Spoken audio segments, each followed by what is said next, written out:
you think say you fit come from Lagos, come dey find wetin no loss? We go send you go. Where we send your papa and mama?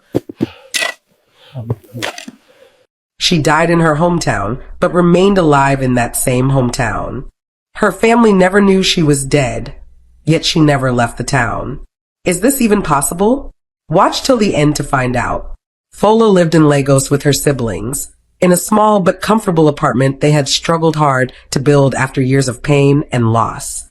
Even though Lagos had become their new home, Fola's heart was never fully settled there because her mind was always drawn back to the village in the western part of Nigeria. Unlike her siblings who tried their best to forget the village, Fola loved traveling back whenever she got the chance, as if something unseen kept calling her home. Each time she mentioned her plans to visit the village, her siblings would become uneasy and try to stop her with fear-filled warnings. They reminded her of the dark past they ran away from, a past that took the lives of their parents in a brutal and painful way.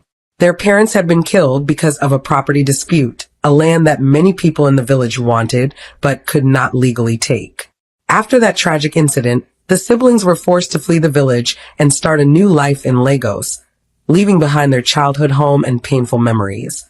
In Lagos, they struggled, hustled, and slowly rebuilt their lives, promising themselves never to return to the village that took everything from them.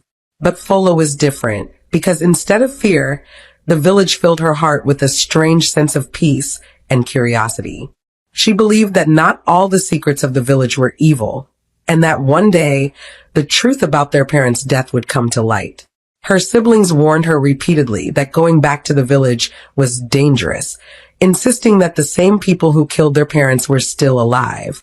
They feared that the property issue was never truly settled, and that Fola's frequent visits might awaken old enemies. Fola listened to their warnings but never truly accepted them, because deep inside her, she felt protected by something she could not explain. Each trip to the village made her feel closer to her parents, as if their spirits still lingered around the land they once loved.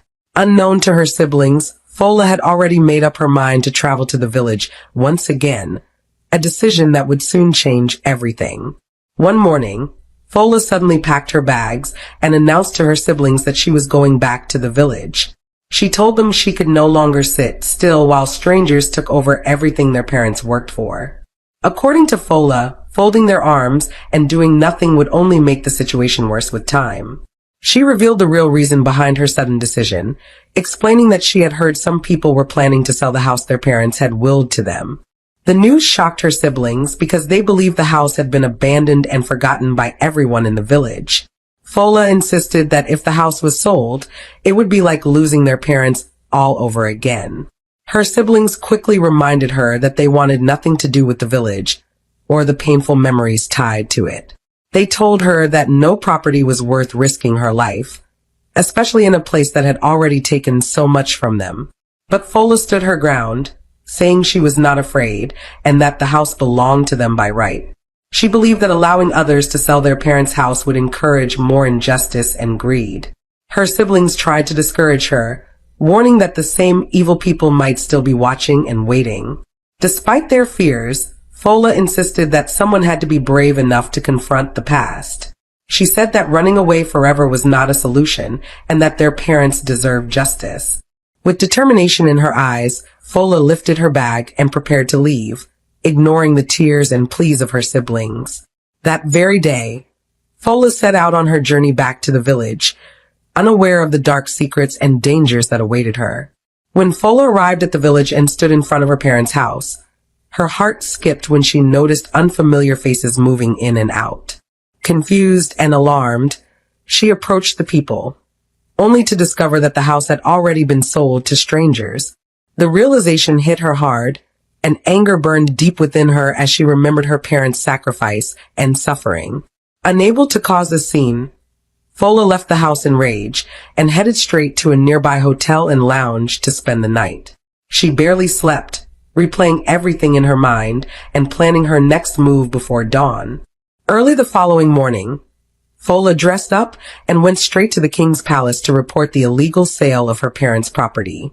She narrated everything to the king, explaining how the house was willed to them and sold without their consent.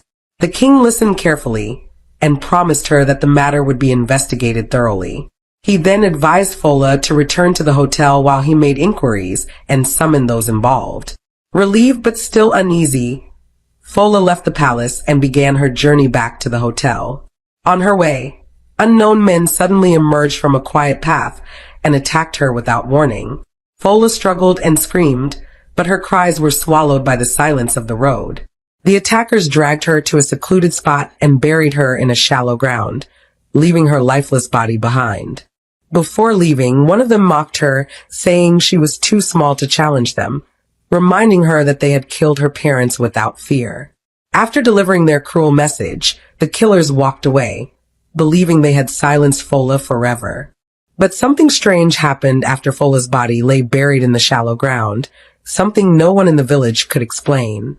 Fola truly died, her soul leaving her body and crossing into a realm beyond the living.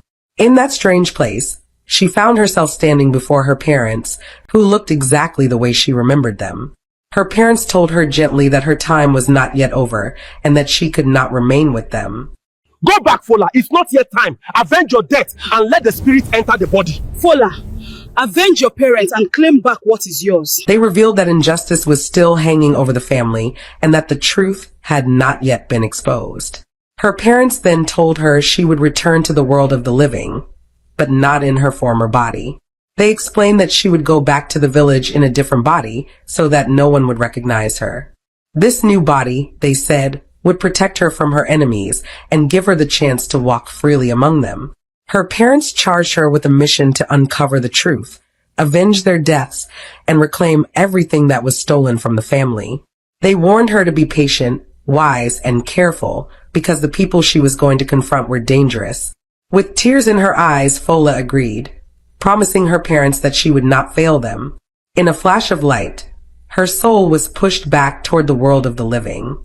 Fola woke up in a completely different body, with a new face, a new voice, and a new identity. Though her appearance had changed, her memories, pain, and determination remained untouched. Once again, Fola began her journey back to the village, this time as a stranger with a hidden purpose. But something even stranger happened, because despite being in a different body, Fola still reached out to her siblings in Lagos. She felt they deserved peace of mind, even if they could never understand the truth of what had happened to her. Using a phone, Fola called one of her sisters named Bola, her heart pounding as the call connected. When Bola heard Fola's voice, she was shocked and overwhelmed with emotion. Fola calmly told Bola that she would no longer be coming back to Lagos. She explained that she had decided to stay in the city for a while and settle there. Confused and frightened, Bola cried out, asking why Fola wanted to put herself in danger again. Bola begged her, saying she was tired of losing family members and could not bear another tragedy. On the other end of the line, Fola smiled softly, even though her sister could not see her. She reassured Bola, telling her not to worry and that she was perfectly fine. Fola asked Bola to pass her regards to their other sisters and brothers. She insisted that they should not panic or search for her because she was safe. Bola sensed something strange in Fola's tone, but she could not explain it. Before ending the call, Fola repeated gently that everything was under control. As the call ended, Bola sat in silence, unaware that she had just spoken to her sister who had already died once. After the mysterious call to her sister, something strange began to happen in the village. A great black cloud suddenly covered the entire village, plunging it into total darkness even in the middle of the day. The villagers panicked, running from one side of the village to the other, unsure of what was happening. The king was immediately informed, and he called upon the village seer to investigate the sudden darkness. The seer came trembling before the king and declared that an evil had been born, an evil so powerful that it would destroy anything that came in its path. Fear gripped the palace as the villagers whispered about curses and dark magic that had returned to their land. The king, desperate for answers, summoned the priest, the oldest spiritual leader in the village. The priest closed his eyes, murmured incantations, and then spoke solemnly. For the next 7 days, no visitor would be allowed to enter the village. He warned that the evil could spread beyond the village if outsiders came, and strict measures had to be enforced. Furthermore, the priest said that any pregnant woman who wished to give birth during this period must come to his shrine. Only in the shrine would they be safe and able to witness the evil that had come into the world. The villagers were terrified, especially the women who had children on the way, as the priest's words sent chills down their spines. Rumors spread like wildfire. Some claimed they saw shadows moving in the black cloud, while others felt strange forces pulling them toward unknown dangers. The king ordered his guards to ensure that no one violated the priest's decree, fearing that even a single misstep could awaken the full force of the evil. Meanwhile, deep within the village, the air grew heavy, and the trees swayed unnaturally as if reacting to an unseen presence that had arrived. But the truth behind the evil the seer and priest spoke of was far from ordinary. It was Fola herself. After returning in a new body, she had transformed into a stunningly beautiful lady, known as Adesua. Adesua's beauty was mesmerizing, so powerful that every man in the village felt tempted to approach her, unable to resist her charm. Despite the attention, Adesua's mind was focused on one thing: reclaiming her family's property and avenging the deaths of her parents. One day, as she gracefully passed through the palace, the king saw her for the first time. He was immediately captivated and found himself unable to control his emotions or desires. The king summoned her, speaking with authority and passion, and declared that he wanted to make her his queen. Adesua, however, stood tall and calm, smiling gently but firmly refusing the king's offer. She knew that her purpose was not to enjoy luxury or power, but to execute the mission her parents had entrusted to her. And so Adesua, once Fola, remained in the village, a mysterious force of beauty and justice, ready to reclaim her family's legacy and teach those who wronged her the price of betrayal. Adesua went about her days quietly, carrying out her mission while maintaining the mysterious aura that made everyone in the village wary of her. But at night, the king could not forget her beauty and presence, and he often disguised himself to secretly visit her house. One evening, as Adesua was closing her mansion for the night, she heard a sudden knock on her door. Shock ran through her veins because nobody, except a select few, knew the location of her mansion. With caution, she opened the door, and to her astonishment, it was the king himself standing there, unrecognizable in his disguise. Adesua exclaimed respectfully, "O king, may you live long," trying to maintain her composure. The king, with intensity in his eyes, replied, "I have come because I want you. I want to make you my queen." Adesua smiled softly, her eyes glinting with mischief, and said firmly, "No, I will not marry you." The king, frustrated but determined, said, "It is a taboo for a king to prostrate for someone. Do you want me to do it for you?" Adesua paused, considering, then nodded, setting her condition. "Okay, but there is one thing: you will come here every night, yet we will not be married." The king's eyes widened, but desire and respect pushed him to accept her unusual condition. From that night onward, the king visited Adesua's mansion, honoring her rule while unable to resist the pull of her beauty and power. Adesua maintained control, never revealing her full identity or purpose, ensuring that her mission remained her priority. Though the king tried many ways to win her heart, Adesua's mind was unshakable, focused on avenging her parents and reclaiming the family property. And so every night, the palace king and the mysterious Adesua met in secret, bound by a strange pact, while the village whispered about the unseen force that had come to change their world. Soon after, something truly strange began to happen in the village, something no one could explain. Men started disappearing one after the other, without warning and without a trace. At first, people laughed and said it was a joke, believing the men had traveled secretly or were hiding somewhere. But as days passed, the laughter stopped when more men vanished and the village grew unusually quiet. Before long, only a few men were left in the entire village, and fear spread like wildfire. Wives woke up every morning calling their husbands names, only to realize they had disappeared during the night. Crying and wailing filled the village as women ran to the king's palace to complain that they could no longer find their husbands. They begged the king for answers, accusing the gods, the forest, and unseen forces of stealing their men. The king, confused and frightened, immediately summoned the village seer once again. After casting his divination, the seer trembled and declared that this was the evil he had warned them about. He said the evil was no longer coming. It was already living among them. According to the seer, the evil was harvesting the souls of men one by one. The villagers gasped in horror as they realized the darkness that once covered the village had not truly left.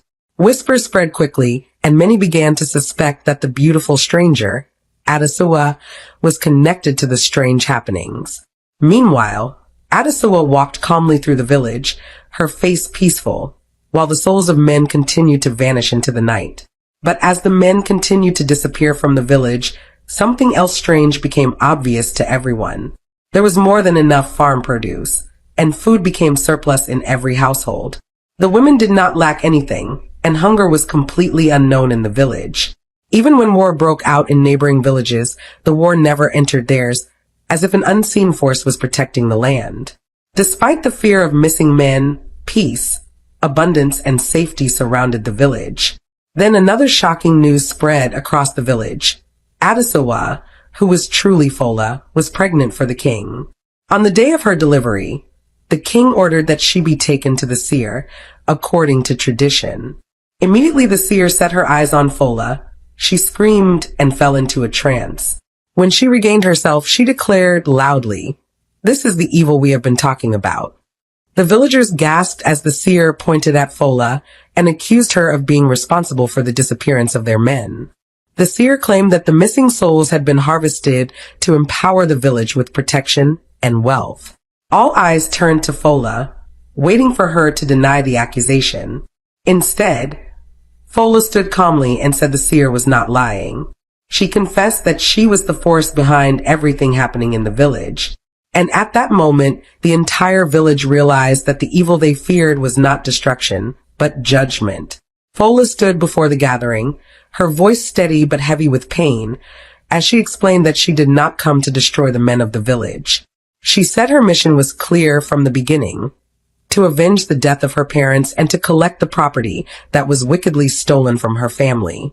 Fola reminded everyone that when she first returned from the city to fight for her rightful inheritance, she came in peace and followed due process.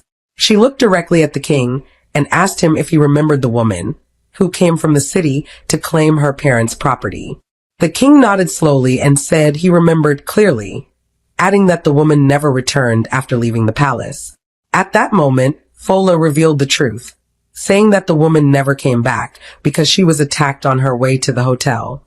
She explained how she was killed mercilessly and buried in a shallow ground, just like her parents were silenced years before. A loud gasp spread across the crowd as the villagers realized the depth of the injustice that had been done to her. Fola told them that death did not end her journey because her parents sent her back when they saw that wickedness was still ruling the land. She said she returned in another body, so that those who killed her would not recognize her and escape justice.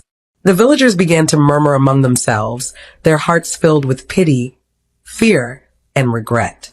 Some women wept openly, realizing that the evil they feared was actually the pain of an innocent woman seeking justice. Fola added that the missing men were not taken out of cruelty, but were being held by spiritual forces until truth and justice were restored. She declared that once the stolen property was returned and the killers exposed, peace would fully return to the village. The entire village fell silent, knowing that they were standing before a woman whose death had given birth to truth, judgment, and redemption. After saying all these things, the entire village fell into deep silence as the weight of Fola's words settled in their hearts. The villagers began to remember every injustice, every secret meeting, and every wicked decision that had been taken against her parents years ago. Fear mixed with guilt spread among the people because they now understood that nothing was hidden from Adesua. The king stood up from his throne, his voice shaking, and ordered that Fola's parents' property be immediately restored without delay. Messengers were sent at once to bring documents and witnesses, and the land and house were returned to their rightful owner. As the people watched, Adesua smiled softly, as if a heavy burden had finally been lifted from her soul. At that same moment, she cried out in labor, and the women rushed to her side in shock and excitement. Before the sun could set, Adesua gave birth to a healthy baby boy, and his cry echoed through the village. The king fell to his knees in gratitude because he had never been blessed with a son before that day. The child was named Adioba, and the elders immediately declared him the rightful heir to the throne. As the naming was taking place, something mysterious began to happen before the eyes of everyone present. Adesua's body began to glow, and slowly, her form started to change. In a blink of an eye, Adesua transformed back into Fola, the woman who was once killed and buried in a shallow ground. The villagers screamed and bowed their heads, unable to look directly at her anymore. Fola looked at them one last time, her eyes filled with peace instead of anger. She reminded them that justice, once delayed, always finds its way back. As the wind blew fiercely, Fola slowly disappeared before everyone's eyes, leaving no trace behind. The village elders declared her a sacred spirit and ordered that she be honored forever. A statue was built in her likeness and placed at the entrance of the village as a symbol of protection and justice. From that day on, the villagers believed that Fola, now known as Adesua, watched over them. They noticed that famine never came to their land and war never crossed their borders. Anyone who planned evil within the village would suddenly disappear without explanation. Because of this, fear of Adesua's spirit kept the villagers from harming one another. To this day, people still go to her statue to pray for protection against war, famine, and evil. Until today, the elders of the village will always say that what happened was not an ordinary event that could be explained by human wisdom. They say it is a true life story, passed from one generation to another, spoken with fear, respect, and deep belief. At the entrance of the village, there still stands the statue of Fola, also known as Adesua, carved in her full beauty and dignity. The statue faces the road, as if watching everyone who enters and leaves the village.